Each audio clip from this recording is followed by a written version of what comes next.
განუყოფელი ნაწილია უკვე აგერ 24 დღე არის პროტესტის უწყვეტ რეჟიმში და დინამიკაში ცხოვრება და შესაბამისად რომ მიუბრუნდეთ კითხვას რას გვეუბნება საზოგადოების შესახებ ბოლო პერიოდში განვითარებული საპროტესტო ტალღა ცალსახად შემიძლია ვთქვა, რომ ჩვენი საზოგადოება როგორც პოლიტიკური სუბიექტი ამ ბოლო საპროტესტო პერიოდის განმავლობაში გაცილებით დაიხვეწა და განვითარდა და ბუნებრივია პროტესტის დივერსიფიკაციაშიც კი ცალსახაა, ხო? პროტესტის დივერსიფიკაციაში რას გულისხმობ?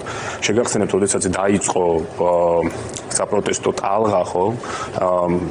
პოსტსაარჩევნო პერიოდში უნდა ვაღიაროთ, რომ ასე ვთქვათ, აფექტური თვალსაზრისით მინელებული იყო, გარკვეულად დეზორიენტირებული, გარკვეულწილად დაბნეულიც კი იყო საზოგადოების დიდი ნაწილი და ბევრს დაეუფლა მაგალითად უიმედობის საწოწარკვეთის განცდა და გამოუვალი მდგომარეობის, ასე ვთქვათ, გაცნობიერება მოგვიწია, ხო, თითქოს არაფერი გამოსავალი არ არის და გვერების ბოლოს სინათლე არ ქონდა.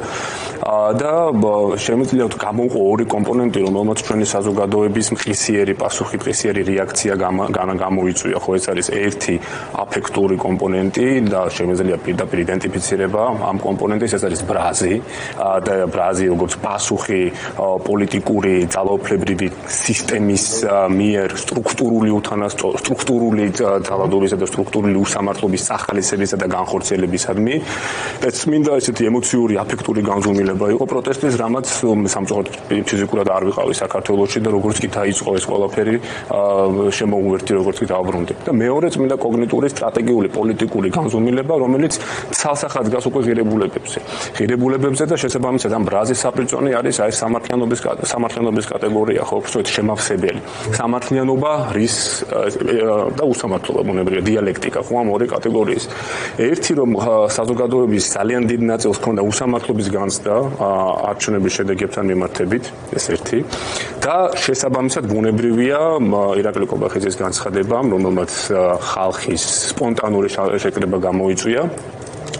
ესეც განპირობებული იყო ამ ტიპის ასოთოთ უსამართლობით და გარდა იმისა, რომ ბუნებრივია კონსტიტუციური თვალსაზრისით იყო შეუთავსებელი, ხო, მისი განცხადება საზოგადოების მოლოდინებთან მათ შორის და მოთხოვნებთან. თუმცა დინამიკაში რომ დავაკვირდეთ ისევ ამ სოციალური საპროტესტო მოძრაობის ფორმას, გარკვეულწილად საზოგადოებაშივე გაჩნდა აზრი, რომ უნდა მომხდარი იყოს სხვადასხვა ფორმით გამოხატვა ამ პროტესტის, ხო, პოლიტიკური ძალაუფლების და თუნდაც გამანეიტრალებელი თვალსაზრისით.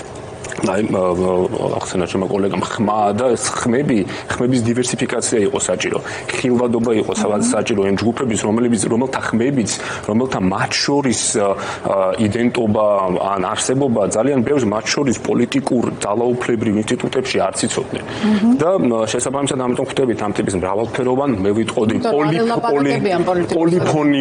პოლიფონიურ პროტესტს, რაც თავისი არსით არის აბსოლუტურად ახალი მოვლენა. ახალ ცდილობს იგნორირებას, ხო, პროპაგანდის მეშვეობით ამ ყველაფრის კი ბატონო, და პროპაგანდა როგორ გაიწოვა პროტესტმა